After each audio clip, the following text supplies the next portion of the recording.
for the radiation, it's not funny, but it was the list of things that my doctor gave me terrified me. I mean, literally loss of anal functions, vaginal scarring. I've lost all body hair where I had the treatment. It still hasn't recovered. The worst part has been the nerve damage. I don't know if it's from the radiation or from the surgery itself. It's probably a little of both. But even the burns from radiation,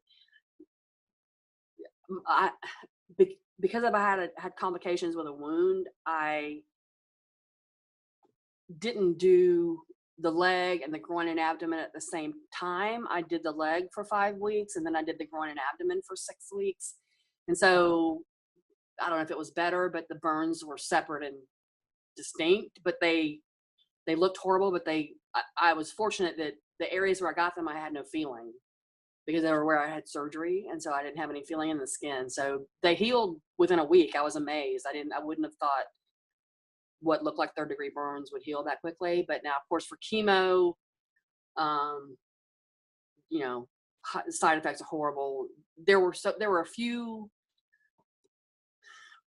side effects with radiation that affected bowel, you know, loose stools, a little bit of nausea, fatigue, but nothing compared to what I've heard with chemo as far as just really bad fatigue, nausea, not being able to keep food down.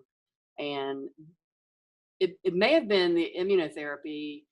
The clinical trial that I looked into was one of the few chemos where you don't lose your hair. I know most chemos you do, and so it's like that emotional scar, you know, is hard to deal with, I'm sure, on top of everything that you're going through. So, and then of course, I think your resistance is lowered somewhat when you're on radiation, but nothing like when you're on chemo. And again, immunotherapy, I don't know enough about to really make a statement.